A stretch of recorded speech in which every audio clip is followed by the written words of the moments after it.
The problem was, however, that while the West felt itself a victor, Russia didn't feel itself as a defeated power or defeated nation.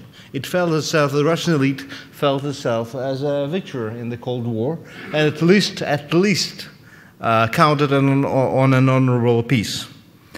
In addition, Russia is one of the two countries in Europe which has never been defeated. I mean, the other is Britain. I mean, we're living in dismal conditions, but we are walking, but our spine hasn't been broken. We are ready to fight.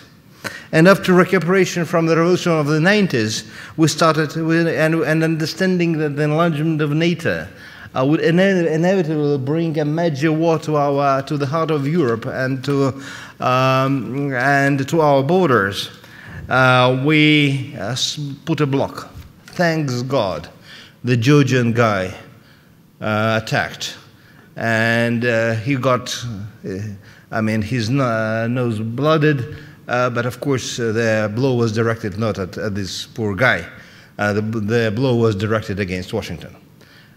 The NATO expansion got a pause. Nobody is talking about the NATO expansion anymore, but it was not stopped.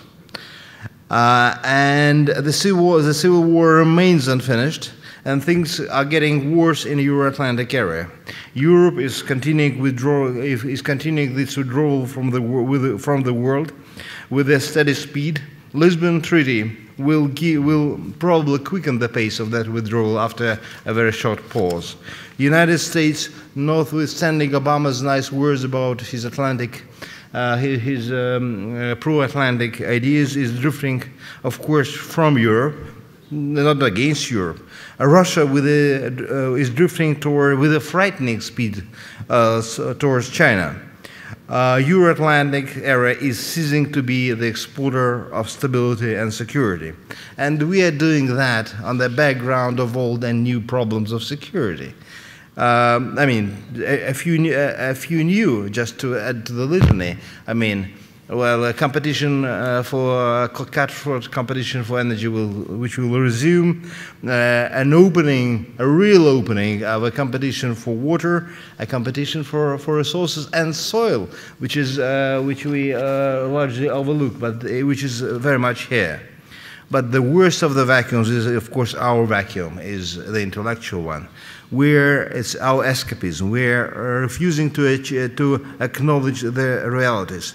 We have been conveniently forgetting about the problems, talking only about the economic crisis and the climate as if all other problems do not exist. The main problems, let me remind you of this discussion, are climate, which is a very huge problem, and the economic crisis, which is a passing problem.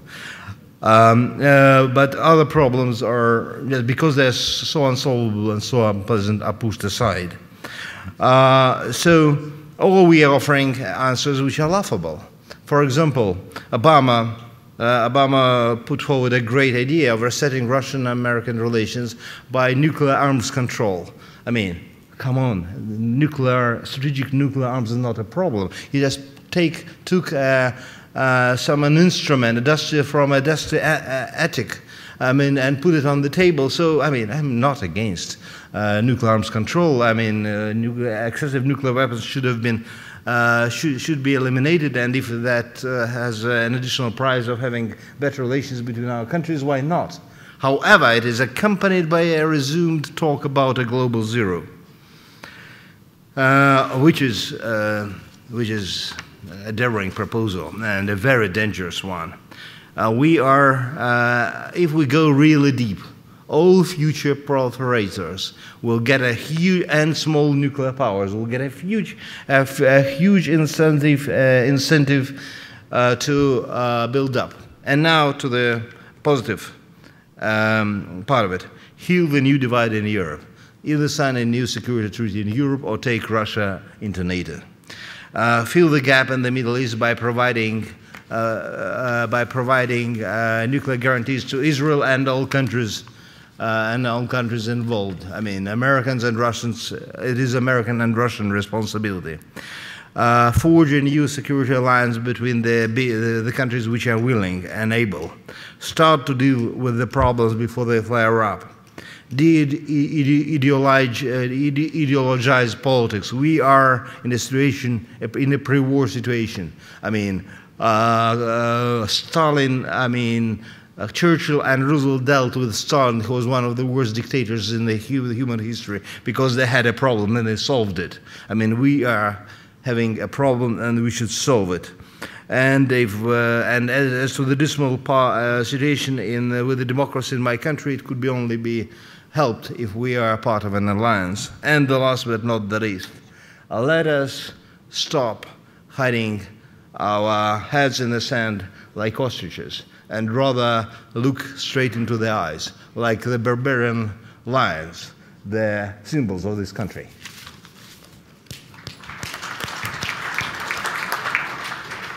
Thank you very much, Sergei. Provocative indeed. I was struck, and as I have been by all the speakers, that everybody recognizes the seriousness of our common problems, whether it's terrorism, whether it's nuclear proliferation. But we are still focused overwhelmingly on our immediate obsessions and not by actually standing up to the Barack Obama challenge of let's solve these problems together. But at the end, you gave us some good and provocative ideas.